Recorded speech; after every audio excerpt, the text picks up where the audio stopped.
Hello friends, स्वागत है आप लोग का विजय और धैर्य में। आज देखने वाले देखिए जो यह सिलेक्शन चेक सीरीज था, इसका सेट नंबर 21 है। 20 सेट तक हम पहले वाले वीडियो में अपलोड कर दिए हैं। आप उसे विजय धैर्य के चैनल पर जाकर देख सकते हैं। तो शुरू करते हैं। देखिए, और ये हेडिटेरी से ले गया है। तो देखिए अगला प्रश्न देखते हैं।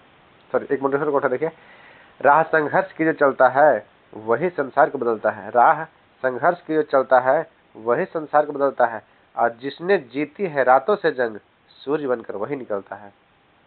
तो देखते हैं। देखिए पहला प्रश्न क्या है। हाल ही में चर्चा रहा नो डिटेंशन पॉलिसी का संबंध किस विभाग से है। देखिए, नो डिटेंशन पॉलिसी का संबंध जो है ना, यह है शिक्षा विभाग से। किस है? शिक्षा विभाग से। देखिए, दिसंबर वर्ष 2024 में केंद्र सरकार ने शिक्षा के अधिकार को अधिनियम 2009 में संशोधन किया है। इसके तहत स्कूल में कक्षा 5 से 8 तक के छात्रों को रोकने की अनुमति दी गई है। यदि वे साल के अंत में परीक्षा में असफल होते हैं तो वे 2 माह के अंतराल पे पुनः एग्जाम दे सकते हैं, ताकि उससे क्या होता है कि जो उसके मनोबल को बढ़ाने के उद्देश्य से किया गया है कार्य। अब देखिए, शहीद माधव सिंह हाथ खर्चा योजना का शुरुआत किस राज्य के द्वारा किया गया। देखिए, शहीद माधव सिंह हाथ खर्चा योजना है, यह किया गया उड़ीसा सरकार द्वारा। उड़ीसा के द्वारा किया गया है। देखिए, इस योजना के तहत कक्षा 1 से 9 तक के 11वीं में नामांकन वाले एसटी छात्रों को ड्रॉप आउट के दरों में कम करने के लिए एवं 5,000 की वित्तीय सहायता प्रदान की जाती है। और देखिए, ये जो माधव सिंह थे, यह एक आदिवासी नेता थे। इनके सम्मान में उड़ीसा सरकार ने इनके द्वारा इस योजना का शुरुआत किया गया है। इनका जन्म वर्ष 1986 में हुआ था तथा 1857 के आदिवासी विरोध में यह एक प्रमुख नेता के नाम जाने थे। कौन? शहीद माधव सिंह। अगला है, गीता समोता माउंट एवरेस्ट पर चढ़ने वाली किस अर्धसैनिक बल की महिला सिपाही अधिकारी बन गई है। देखिए, गीता समोता जो बने हैं, यह बने सीआईएसएफ। कौन? सीआईएसएफ के बन गए हैं बल अधिकारी। देखिए, इन्होंने माउंट एवरेस्ट पे 2019 में 2025 चढ़ा था, और जो कि उसकी ऊंचाई टोटल कितना 8,849 मीटर है। कई 48.5 लिखा था, लेकिन 8,849 मीटर अभी वर्तमान में है। और देखिए, इनका चयन जो है वर्ष 2011 में हुआ था सीआईएसएफ में, और यह 2019 में एक और चोटी पे चढ़े थे। वो कौन सा था? वो था माउंट संतोपथ। कौन? माउंट संतोपथ था। तो किससे है? सीआईएसएफ से संबंधित है। सैफ अंडर 19 चैंपियनशिप 2025 का खिताब हाल ही में किस देश ने जीता है। देखिए, यह जीता भारत ने वर्ष 2025 में 18 मई को बांग्लादेश ने बांग्लादेश को हराकर यह खिताब जीता है। इसके रनअप कौन रहे हैं? तो बांग्लादेश रहा। और देखिए, इसके अलावा भारत एक बार और जीता था, दूसरी बार। वह कब जीते थे? वर्ष 2023 में जीता था पहला, और दूसरा बार इस बार है। दुनिया का पहला वाणिज्यिक ई मेथेनॉल संयंत्र की शुरुआत किस देश में की गई है। देखिए, यह किया गया डेनमार्क है। डेनमार्क में दुनिया का पहला वाणिज्यिक सरकार स्तर का ई मेथेनॉल संयंत्र का शुरुआत किया गया है। अगला है, देखिए, हाल ही में यूपीएससी का नया अध्यक्ष किसने नियुक्त किया। देखिए, यूपीएससी जो नए अध्यक्ष बने हैं, एक उन्होंने अजय कुमार बने हैं। कौन? अजय कुमार बने हैं। देखिए, यूपीएससी का जो कार्यकाल होता है ना, यह 6 वर्ष या 65 वर्ष तक होता है। क्या? 6 वर्ष या 65 वर्ष तक रहता है, और यह इसमें जो भी पहले हो उसे मान लिया जाता है। तो अगला है, कीपिंग ह्यूमैनिटी अलाइव थीम कौन सा दिवस मनाया गया। देखिए, विषय एवं थीम से प्रश्न पूछे जाते हैं। तो कीपिंग ह्यूमैनिटी अलाइव जो थीम है, यह कौन सा दिवस के रूप में मनाया गया है। देखिए, यह माना गया है विश्व रेड क्रॉस दिवस। क्या? विश्व रेड क्रॉस दिवस मनाया गया। देखिए, इसका स्थापना जो है ना, यह वर्ष 1863 में हुआ था। 8 मई 1863 को इसका स्थापना हुआ था, और हेनरी ड्यूडेंट के द्वारा इसका स्थापना किया गया था। इसके बाद इसका जो मुख्य उद्देश्य है, प्राकृतिक आपदा तथा महामारी से पीड़ित को राहत प्रदान करना। क्या? रेड क्रॉस दिवस का थीम है। क्या हो जाएगा? विश्व रेड क्रॉस दिवस। और कब मनाया जाता है? तो 8 मई को मनाता है इसका स्थापना दिवस। मानव विकास सूचकांक 2025 में भारत का स्थान क्या रहा। देखिए, मानव विकास में 30वां है। क्या? 130वां है मानव विकास सूचकांक में। केंद्रीय बजट 2025-26 में विकसित भारत के लक्ष्य को प्राप्त करने के लिए कितने मुख्य सिद्धांतों की रूपरेखा तैयार किया गया है। देखिए, यह कुल 6 किया गया। क्या? 6 किया गया है। गरीबी, देखिए, शून्य गरीबी रखा गया है। उच्च गुणवत्ता वाली स्वास्थ्य सेवा रखा गया है। 100% कुशल कारीगर के रोजगार। इसके अलावा आर्थिक गतिविधियों में 70% महिलाओं की भागीदारी। किसान भारत को दुनिया का खाद्य की टोकरी बना रहे हैं। इसके अलावा सभी के लिए शिक्षा है। यह टोटल 6 जो है ना, 6 प्रकार के लक्ष्य को प्राप्त करने का उद्देश्य रखा गया है, रूपरेखा तैयार किया गया है। केंद्रीय बजट 2025-26 में समुद्रयान परियोजना के लिए कितनी राशि आवंटित की गई है। देखिए, किया गया 600 करोड़। कितना किया गया? 600 करोड़। अगला है, भारत ऊर्जा सप्ताह का आयोजन वर्ष 2025 में कब से कब तक मनाया गया है? देखिए, भारत ऊर्जा सप्ताह यह मनाया गया है 11 से 14 फरवरी के बीच। कब मनाया गया? 11 से 14 फरवरी के बीच मनाया गया है। अगला है, हाल ही में भारतीय सेना के पूर्व कमांड मुख्यालय फोर्ट विलियम का नाम बदलकर क्या कर दिया गया? देखिए, जो पूर्व कमांड था ना, यह फोर्ट विलियम इसका नाम था, इसका नाम क्या कर दिया? तो विजय दुर्ग कर दिया। विजय दुर्ग कर दिया गया है। अगला है, अब फोर्ट विलियम कहाँ है? यह कोलकाता में है। देखिए, शिवाजी कलकत्ता में भारतीय सेना के पूर्व कमान मुख्यालय जो फोर्ट विलियम था, इसे नाम बदलकर विजय दुर्ग कर दिया गया है। इसका नया नाम महाराष्ट्र के सिंहदुर्ग जिले के से प्रेरित है, जो कि शिवाजी के अधीन मराठा नौसैनिक का गढ़ था और यह कमान हुगली नदी के पूर्वी तट पर स्थित है। इसका निर्माण वर्ष 1696 में शुरू किया गया था, जबकि 1706 में यह बनकर पूर्ण तैयार हो गया था। तो क्या रख दिया गया है? विजय दुर्ग इसका नाम रखा गया है और यह शिवाजी से प्रेरित है। भारत द्वारा कोयला उत्पादन में अप्रैल 2025 तक कितना वृद्धि अर्जित किया गया है? देखिए, किया गया 3.63% का 3.63% किया गया है। अगला देखते हैं, दुनिया के हथियार आयातकों में दुनिया में हथियारों पर सबसे ज्यादा पैसा खर्च करने वाला देशों की सूची में भारत कौन सा स्थान बन गया? देखिए, भारत जो है ना, यह 5वां स्थान बन गया। क्या? 5वां। पहला क्या है? देखिए, अमेरिका सबसे अधिक खर्च करता है, फिर चीन, रूस, जर्मनी, उसके बाद भारत। अमेरिका, चीन, रूस, जर्मनी, उसके बाद भारत। निम्नलिखित में से कौन सा रोग नाइट्रेट प्रदूषित भोजन अथवा जल के द्वारा होता है?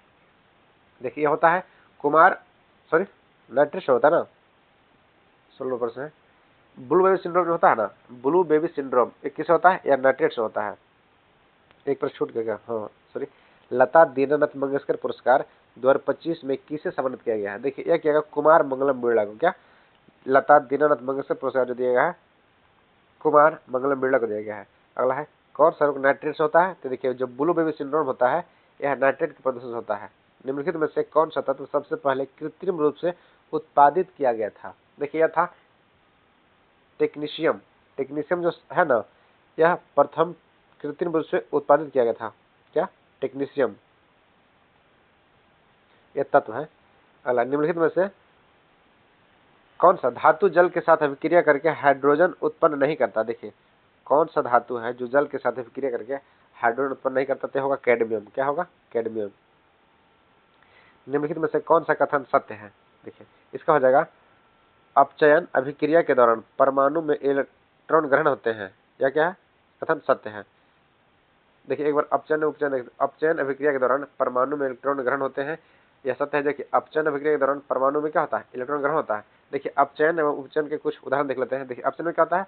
हाइड्रोजन ग्रहण किया जाता है अपचयन में, ऑक्सीजन का त्याग किया जाता है, इलेक्ट्रॉन का ग्रहण किया जाता है और विद्युत धनात्मक तत्वों की संख्या से बढ़ जाती है। किसमें? अपचयन में। इसके अलावा जो विद्युत ऋणात्मक तत्व है, इसकी संख्या में कमी आती है अपचयन में। जबकि उपचयन में क्या होता है? ऑक्सीजन को ग्रहण किया जाता है और अपचयन में क्या था? अपचयन में ऑक्सीजन का त्याग था और उपचयन में ऑक्सीजन का ग्रहण था और हाइड्रोजन का इसमें त्याग किया जाता है उपचयन में। और त्वरण की जो तत्व की जो परमाणु इलेक्ट्रॉन संख्या है ना, इसमें त्याग किया जाता है किसमें? उपचयन में। तो देखते हैं, अगला प्रश्न देखते हैं। 20 नंबर क्या है? यूकैरियोटिक कोशिका का संबंध में कौन सा कथन गलत है? यूकैरियोटिक, देखिए, ये हो जाएगा इनमें रिक्तिका उपस्थित नहीं होते हैं। यह क्या है? गलत है। देखिए, यूकैरियोटिक होता है, यह समसूत्री कोशिका विधान होता है। इसमें श्वसन कार्य माइटोकॉन्ड्रिया के मध्य से होता है। इसमें रिक्तिका उपस्थित होते हैं। इससे 80, देखिए 80 एस प्रकार का राइबोसोम इसमें पाए जाते हैं।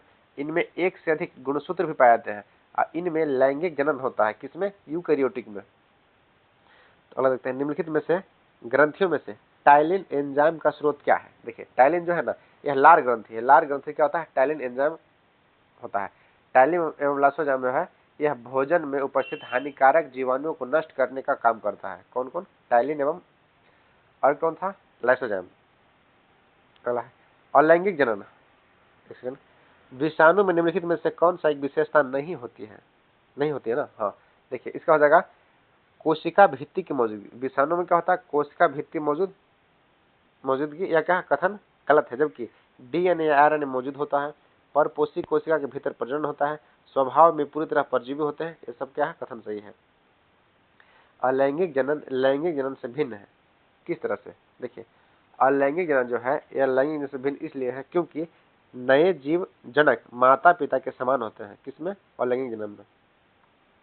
नाइट्रोजन स्थिरीकरण करने वाले नील हरित शैवालों में कौन से फसल की खेतों में पाए जाते हैं? ये देखिए, जो कौन सा हो जाएगा, जो दलहनी फसल होता है ना उसमें ज्यादा पाया जाता है। लेकिन इसमें क्या कर रहा है, नील हरित शैवाल, शैवाल तो किसमें पाया जाएगा? यह धान की खेती में पाया जाता है। किसमें? धान की खेती में पाया जाता है। उसमें जो शैवाल होता है, हरा शैवाल, यह नाइट्रोजन फिक्सेशन करने में मदद करते हैं। और मीथेन गैस का भी उत्पादन ज्यादा किसमें होता है? तो धान की खेती में होता है। निम्नलिखित में से किस उत्तक को चालन उत्तक, कंडक्टिंग टिश्यू कहा जाता है? चालन उत्तक, देखिए यह होता है जाइलम उत्तक को। जाइलम क्या होता है? इसे चालन उत्तक कहा जाता है। इसके अलावा देखिए एक होता है फ्लोएम। फ्लोएम क्या है? इसका कार्य रहता है खनिज पदार्थों को पौधों में पहुंचाना, या इसे रसोई घर कहा जाता है, भोजन पहुंचाने वाला कहा जाता है किसे? फ्लोएम को। जबकि जाइलम का काम क्या है? जाइलम का काम है जल को पहुंचाना विभिन्न पादपों को। क्या है? किसे टेक्सोनोमी का जनक कहा था? देखिए टेक्सोनोमी जनक यह कार्ल लिनियस को कहा था। क्या? कार्ल लिनियस को टेक्सोनोमी का जनक कहा था। श्वेत फास्फोरस अंधेरे में किस कारण प्रतिदीप्त होता है? देखिए, तब मंद ऑक्सीकरण की क्रिया से होते, क्या? मंद ऑक्सीकरण के कारण यह प्रतिदीप्त होता है। अगला है, आधुनिक आवर्त सारणी में चौथा आवर्त में कुल तत्वों की संख्या कितना है? देखिए चौथा आवर्त में कुल कितना संख्या है? यह जगह कुल 18 है। 2 8 सॉरी एक सेकंड, देखिए तो चौथे आवर्त में इसमें कुल 18 तत्व होते हैं। पहला में कितना है? एक सेकंड देखते हैं, सॉरी, देखिए पहला में होता है 2, फिर होता है 8, उसके बाद तीसरा में 8, चौथा में 18, फिर पांचवा में 18, और जो छठा आवर्त है इसमें कुल 32 होते हैं। देखिए 2 8 8 18 और 18 32। तो देखिए पहला में हो गया 2, दूसरा में 8, तीसरा में भी 8 हो जाएगा, और चौथा में पांचवा कितना? 18 तत्व है। जबकि छठा है इसमें कुल 32 तत्व है। जबकि सातवां क्या है? यह अपूर्ण है। सातवां जो अपूर्ण है। और देखते हैं निम्नलिखित में से कौन सा तत्व धातु एवं अधातु दोनों का गुणधर्म प्रदर्शित नहीं करते हैं? देखिए आयोडीन जो है, आयोडीन जो है यह धातु एवं अधातु का दोनों का गुण प्रदर्शित नहीं करता। जबकि जर्मेनियम, सिलिकॉन और ट्यूरिलियम जो है यह दोनों के गुण प्रदर्शित करते हैं। परमाणु के कक्षों में भरने का क्रम को क्या कहते हैं? इसे देखिए अफबाउ सिद्धांत कहते हैं। क्या कहते हैं? अफबाउ सिद्धांत कहते हैं। इसका एक सूत्र होता है 1s 2s 2p 3s 3p 4s, इस तरह से होता है। निम्नलिखित में से कौन सा जोड़ा तांबे के मिश्र धातु का नहीं है? देखिए यह हो जाएगा रोज मेटल। क्या है? रोज मेटल जो है यह तांबे का मिश्र धातु नहीं है। जबकि पीतल एवं कांसा, जर्मन सिल्वर एवं रोल गोल्ड, गन मेटल सब क्या है? इसके मिश्र धातु। देखिए कुछ प्रश्न बार पूछा जाता है, जैसे पीतल, पीतल इस तरह याद रखिए, पीताजी, कॉपर एवं जिंक। क्या? कॉपर एवं जिंक से क्या मिलता है? पीतल मिलता है। कांसा का कॉपर एवं टीन, जर्मन सिल्वर का Cu, Zn, कॉपर, जिंक और निकल से क्या मिलता है? ये बनता है जर्मन। जबकि देखिए रोल्ड गोल्ड भी आई है, रोल्ड गोल्ड बार पूछाता है, तो एल्युमिनियम एवं कॉपर से मिला क्या बोलता है? Rolled gold. एल हो गया एल्युमिनियम एवं Cu, ये हो गया rolled gold. Gun metal copper, zinc और टीना। डेल्टा मेटल कॉपर, जिंक और लोहा का मिलता है डेल्टा मेटल। देखिए रोज मेटल जो होता है ना, बिस्मथ, कोलंबस एवं टिन से बनता है। एक और पूछता है सोल्डर। सोल्डर देखिए होता है सीसा एवं टीन का मिश्रण होता है। क्या? सीसा एवं टीन का मिश्रण होता है सोल्डिंग। यह भी प्रश्न कई बार एग्जाम में पूछा गया है कि सोल्डर क्या होता है? तो सीसा एवं टीन का मिश्रण होता है। अगला है घर्षण बल कार्य करता है। किस पे कार्य करता है? तो बल की दिशा के विपरीत कार्य करता है। घर्षण बल जो है ना, यह बल की दिशा के विपरीत कार्य करता है। ऑप्शन नंबर डी हो जाएगा। सभी धातुएं ऊष्मा का सुचालक होती है, इसके प्रमुख कारण क्या है? देखिए इसके हैं प्रमुख कारण क्या है? उनमें अणु स्वतंत्र रूप से टकराते हैं, ये भी सही होगा। उसमें मुक्त इलेक्ट्रॉन होते हैं, ये भी सही है। उनमें अणु एक दूसरे के बहुत करीब होते हैं, ये भी क्या सही है? इनमें से सारे ऑप्शन जो है सही है। बल द्वारा दिया गया कार्य धनात्मक होता है तब, कब होता है? जब देखिए विस्थापन जो बल की दिशा में होता है ना, अगर विस्थापन बल की दिशा में होता है तो बल द्वारा किया गया कार्य क्या होता है? धनात्मक होता है। विद्युत रोधी पदार्थों के प्रतिरोध कितना होता है? देखिए विद्युत रोधी पदार्थ है, इसका होता है 10⁻12 ओम से लेके 10⁻17 ओम के बीच होता है। कितना? 10⁻12 ओम से लेके 10⁻17 ओम होता है। ऑक्सीजन की आपूर्ति पर्याप्त होने पर कौन सी रंग ज्वाला उत्पन्न देती है? देखिए यह देता है नीला कलर। क्या होता है? नीला कलर का देता है ऑक्सीजन की पूर्ति पर्याप्त होने पर जो ज्वाला है यह नीला कलर का देता है। ध्यान रखिएगा, ऑप्शन क्या हो जाएगा? सी हो जाएगा इसका। फ्यूज का सिद्धांत किस पे कार्य करता है? देखिए फ्यूज है ना, यह विद्युत के तापीय प्रभाव पे कार्य करता है। क्या? विद्युत के तापीय प्रभाव पे। इसमें अगर लोड अधिक बढ़ जाएगा ना फ्यूज में, तो क्या होगा, यह ऑटोमेटिक कट जाता है, मतलब यहाँ से गल के गिर जाता है, जिसे हम लघु पतन कहते हैं। तो लघु पतन बचाता है हाई वोल्टेज से। जिस तापमान पर तरल का वाष्प दाब ठोस के वाष्प के बराबर होता है, उसे हम क्या कहते हैं? देखिए उसे कहते हैं हिमांक बिंदु। क्या कहते हैं? उसे हिमांक बिंदु कहते हैं। और पानी का हिमांक बिंदु कितना? 0 डिग्री है, जबकि क्वथनांक बिंदु जो है 100 डिग्री है। जल जब किसी तालाब में, शांत जल में पत्थर फेंका जाए तो तालाब के जल में पृष्ठ उठने वाली लहरें को क्या कहते हैं? देखिए इसे कहते हैं अनुप्रस्थ। क्या? जो ऊपर उठता है ना इस तरह से, इसे हम अनुप्रस्थ कहते हैं। और इन्हें क्या कहते हैं? इसे श्रृंग कहते हैं। वायु में वायुयान एवं पक्षी के मध्य टकराकर वायु की तुलना में पक्षी द्वारा अनुभव होने वाला बल क्या कहलाता है? ये देखिए दोनों क्या होता है, वायु एवं उसके बल में जो टकराता है ना, ये दोनों बराबर होते हैं। भारत में संसदीय, एक देखिए आपस क्या पूछता है कि उड़ते हुए पक्षी में कौन सा ऊर्जा होता है? तो उड़ते हुए पक्षी में गतिज एवं स्थैतिक दोनों ऊर्जा होता है। यह देखिए प्रश्न जे के एग्जाम पूछा गया था, तो इससे आप ध्यान रखिएगा। एवं बिहार दुर्गा के विषय में पूछा गया है, इस टाइप के प्रश्न पूछे जाते हैं, ध्यान रखिएगा। भारत में संसदीय प्रणाली का स्वरूप किस देश से लिया गया? देखिए जो संसदीय प्रणाली है यह कहां से लिया? यह ब्रिटेन से लिया गया है। कहां से? ब्रिटेन से लिया गया संसदीय प्रणाली का उद्देश्य। 2 सितंबर 1946 को अंतरिम सरकार के गठन का नेतृत्व किसने किए थे? देखिए अंतरिम सरकार जो है ना, ये किए थे जवाहरलाल नेहरू ने किए थे। कब इसका जो गठन किया था? 1946 में जवाहरलाल नेहरू किए थे। संविधान सभा के किस सदस्य ने प्रस्तावना के संबंध में कहा था कि प्रस्तावना संविधान का सबसे सम्मानित भाग है? ये कौन कहते हैं? ये देखिए कहते हैं पंडित ठाकुरदास भार्गव। कौन? पंडित ठाकुरदास भार्गव कहते हैं। देखिए इससे एक अंतरिम सरकार से एक प्रश्न पूछा था बार बार कि किन्हें कौन सा मंत्री बनाया गया था। देखिए जब पहले देख लेते हैं सरदार वल्लभ भाई पटेल। वल्लभ भाई पटेल कौन बना था? तो गृह एवं सूचना प्रसारण मंत्री कौन बने थे? सरदार वल्लभ भाई पटेल बने थे। राजेंद्र प्रसाद क्या बना था? राजेंद्र प्रसाद को बनाया गया था खाद्य एवं कृषि मंत्री। अब बलदेव सिंह, देखिए बल से हो गया बलिष्ठ, बलिष्ठ मतलब बलवान, इसे बनाया, इन्हें बनाया गया था रक्षा मंत्री। बलदेव सिंह को रक्षा मंत्री, लियाकत अली खान को वित्त मंत्री, जॉन मथाई को उद्योग और आपूर्ति मंत्री। किसे? जॉन मथाई बना था। इसके अलावा जो जगजीवन राम है, इन्हें श्रम मंत्री बनाया। देखिए जो बिहार के नेता बने थे ना, इन्हें आप ज्यादा ध्यान रखिएगा, क्योंकि इससे प्रश्न ज्यादा पूछे जाते हैं। तो जगजीवन राम क्या बने थे? श्रम मंत्री बने थे। राजेंद्र प्रसाद क्या बने थे? खाद्य एवं प्रसंस्करण मंत्री बने, खाद्य एवं कृषि मंत्री बने थे। और ये दोनों परीक्षा में बार पूछा जाता है। संविधान सभा के सदस्य में प्रस्तावना के संबंध में क्या कहा गया है? कहा गया, सॉरी, ये सबसे सम्मानित भाग है किनके द्वारा? तो पंडित ठाकुरदास भार्गव के द्वारा कहा गया। देखिए इसके अलावा प्रस्तावना को संविधान के आत्मा कहा था, लेकिन बी.आर. अम्बेडकर जी ने जो कहे थे कि शिक्षा वह श्रेणी का दूध है जो जितना पिएगा उतना दहाड़ेगा, इनके अनुसार से किस आर्टिकल को संविधान की आत्मा कहा गया? तो देखिए जो मौलिक अधिकार के अंतर्गत है ना, जो कि भाग 3 में अमेरिका से लिया गया है, आर्टिकल 12 से लेकर 35 के बीच में उल्लिखित है।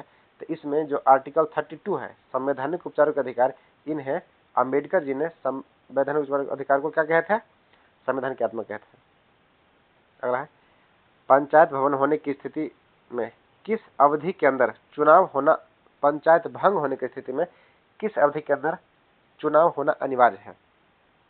देखिए हो जाएगा 6 महीने। 6 महीने के अंदर देखिए जो पंचायतों का चुनाव है ना, यह आर्टिकल 243 का ई से संबंधित है। क्या? 243 का ई से संबंधित है, और यह 6 महीने के अंदर चुनाव हो जाना चाहिए। राज्य के नीति निर्देशक तत्व में कौन सा अनुच्छेद सहकारी समितियों के गठन को बढ़ावा देता है? देखिए सहकारी समिति के गठन यह देता है आर्टिकल 43 का ख। इसका देखिए जो ऊंचल से घ है ना, इसमें पुरुषों और महिलाओं के लिए समान कार्य का समान वेतन का उल्लेख किया गया है। किसमें? 39 का घ में। यह देखिए चर्चा में रह चुका, क्योंकि बिहार में इसके बारे में जो टीचर लोग हैं बहुत आंदोलन किए थे कि समान काम के लिए समान वेतन के लिए। इसके अलावा देखिए आर्टिकल 23 का ख में क्या है? इसमें यह है सहकारी समिति के गठन का प्रावधान किया गया है। और आर्टिकल 10 में क्या है? कृषि तथा पशुपालन का संगठन एवं आधुनिक वैज्ञानिकों के अनुसार से किया जाना। और आर्टिकल 48 देखिए 48 का क में क्या है? तब पर्यावरण का संरक्षण, संवर्धन और वन तथा वन्य जीवों की रक्षा है। अगला देखते हैं स्वतंत्र भारत का पहला बजट किसके द्वारा प्रस्तुत किया गया था? देखिए किए थे आर.के. सन्मुख शेट्टी। स्वतंत्र भारत का जो प्रथम बजट है यह आर.के. सन्मुख शेट्टी किए थे। देखिए देश का पहला बजट वित्त मंत्री और आर.के. सन्मुख शेट्टी 26 नवंबर कब किए थे? 1947 के किए थे। देखिए आर.के. सन्मुख शेट्टी जो है 1947 से 49 के बीच क्या भारत के पहले वित्त मंत्री के रूप में कार्य किए थे, जबकि गणतंत्र भारत का पहला बजट जो है यह जॉन मथाई वर्ष 28 फरवरी 1950 को प्रस्तुत किए थे। देखिए इसके अलावा जो बजट का चर्चा किया गया ना, संविधान के अनुच्छेद 112 में क्या किया है, संयुक्त वार्षिक वित्तीय विवरण जो है ना इसका चर्चा किया गया है।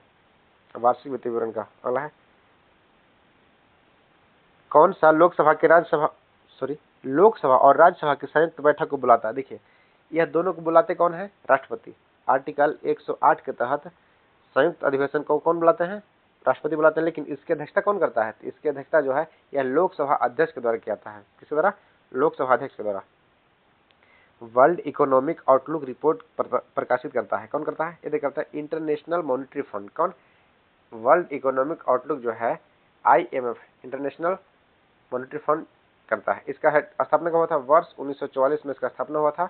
और इसका हेडक्वार्टर कहाँ है, तो वाशिंगटन DC में है।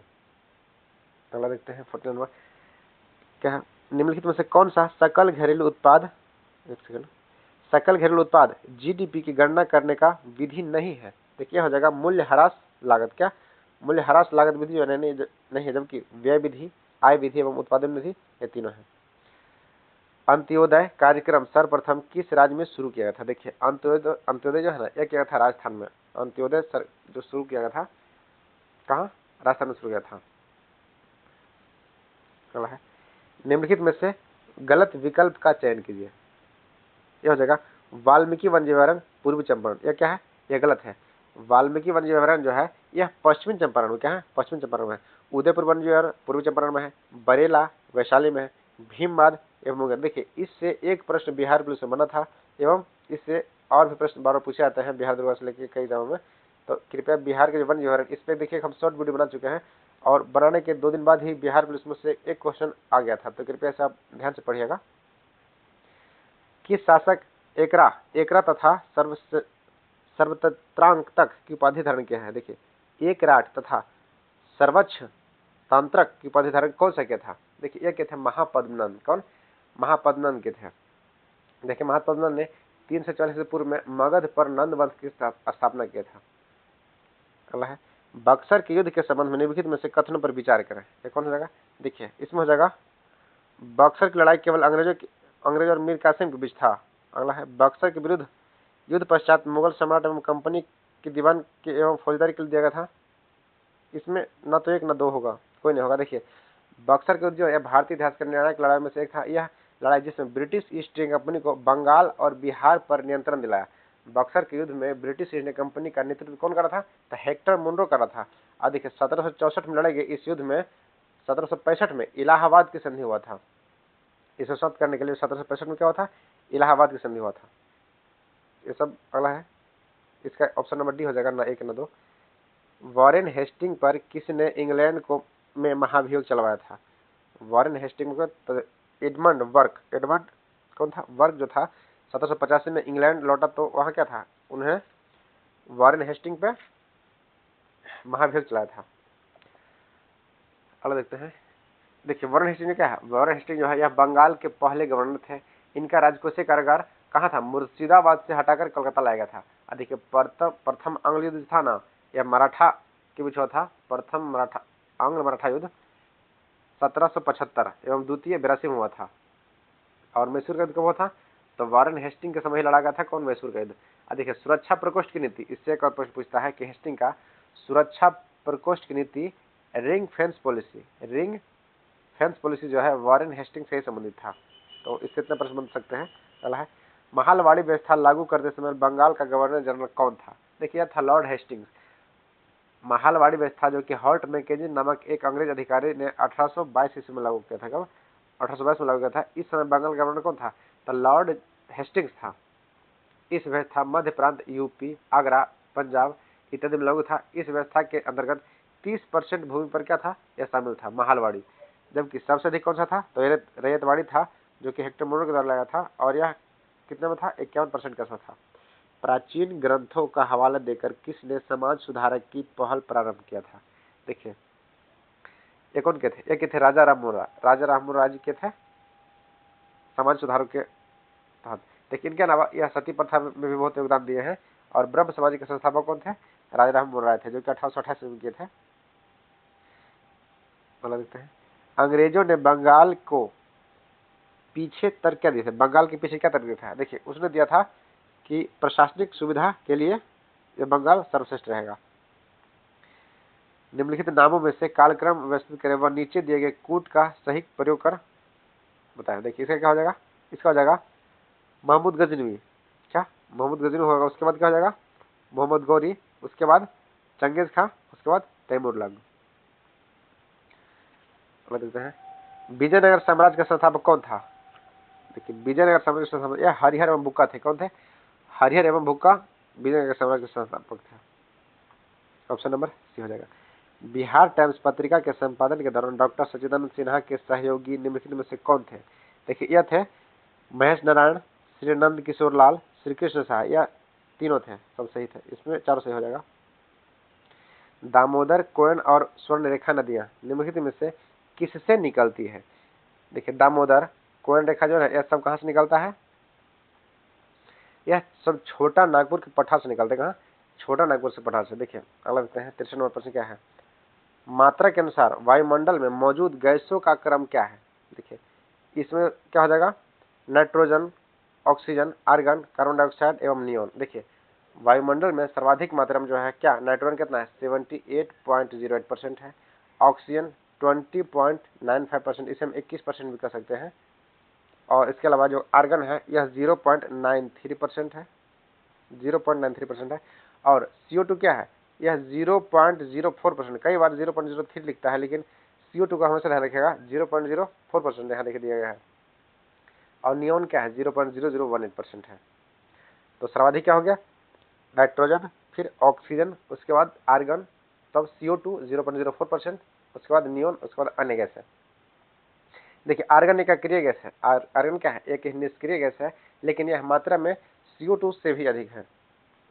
अगला देखते हैं, महाद्वीप बहाव का सिद्धांत किसके द्वारा विकसित किया गया था? देखिए, यह वैगनर के द्वारा। क्या? महाद्वीप के जो सिद्धांत है ना, बहाव सिद्धांत, यह वैगनर के द्वारा दिया गया था। यह कब? देखिए, महाद्वीपीय बहाव का सिद्धांत जो है जर्मनी के सुप्रसिद्ध वैज्ञानिक अल्फ्रेड वेगनर, जो कि 1912 में दिए थे। 1912 में क्या हुआ था?